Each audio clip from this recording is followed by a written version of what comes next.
It does seem to a lot of people that he is wingman for Mitt Romney, that he seems to keep going after Rick Santorum. He's got a very effective ad. I heard Mark McKinnon say today that your ads have been the best ads of the whole campaign. Going after Santorum again. Why isn't he going after Mitt Romney? Well, he is. Our #1 campaign in terms of dollars spent are three of a kind, which includes Mitt Romney, Rick Santorum, and Newt Gingrich.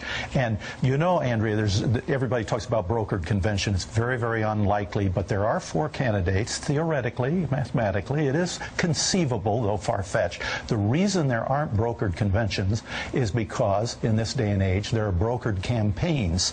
And I can give you an example of that. Rick Santorum and Mitt Romney are working together in Minnesota, just a few miles to the west of Michigan, where they're fighting tooth and nail in Michigan. They are cooperating in Minnesota against us. So Rick Santorum's people are telling their delegates at the precinct level to vote for Mitt Romney delegates to go to the district level. So there is that sort of exchange going on among all the campaigns. But is there anything explicit? Have there been conversations, to your knowledge, among either the candidates themselves or their surrogates to beat up on Santorum and try to help Mitt Romney? And is there any quid pro quo that's been discussed involving Ron Paul, his future, his son's future, or any role in the prospective campaign? Absolutely not. Now, Rick Santorum went to South Carolina, and he campaigned all over South Carolina saying that Ron Paul was opposed to the Defense and Marriage Act. That's false. And then he went to CPAC, handed out literature that said Ron Paul favors TARP, which is ridiculous and is false.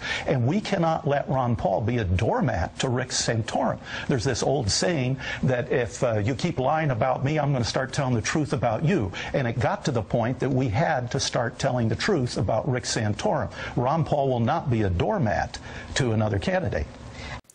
Now, if that doesn't really explain everything in a nutshell, I don't know what else is going to. Ron Paul is not conceding over to Mitt Romney, guys. Ron Paul has too many values and just... he has too much support going on right now to think about being a VP. Ron Paul would never be a VP. He's not going to settle for second class. Ron Paul is in it to win it, and he's going all out for it. He's winning the delegate count, guys. For people that are projected to vote for him in the convention, Ron Paul is winning. Hands down, Ron Paul will win. Doug Wead went on MSNBC and completely shot down this anchor. He's not going to play their games, guys, and that's good. I think that they're starting to stand up a little bit more. They're not letting the mainstream media dictate how they're speaking and what the subjects they're going to talk about. They're standing up for themselves, so that's good. What did you guys think about this interview? I really guess that Doug Wead is probably one of the better campaign managers in my whole generation, guys. Like the Bush campaign managers, the Obama campaign managers, yes we can. They don't need a slogan, guys. They need their record is what they run on. We don't need an Obama, yes we can, for Ron Paul. We need a, hey, please look at my voting record for the past 30 years and then vote for me if you think I'm suitable. But guys, that's all that really mattered to me right now. It's Matt Larson 10. Make sure you guys thumbs up this video, share it with your friends, family, hit that subscribe button, stay up to date on all the current Ron Paul news and information. Go Ron Paul. Peace.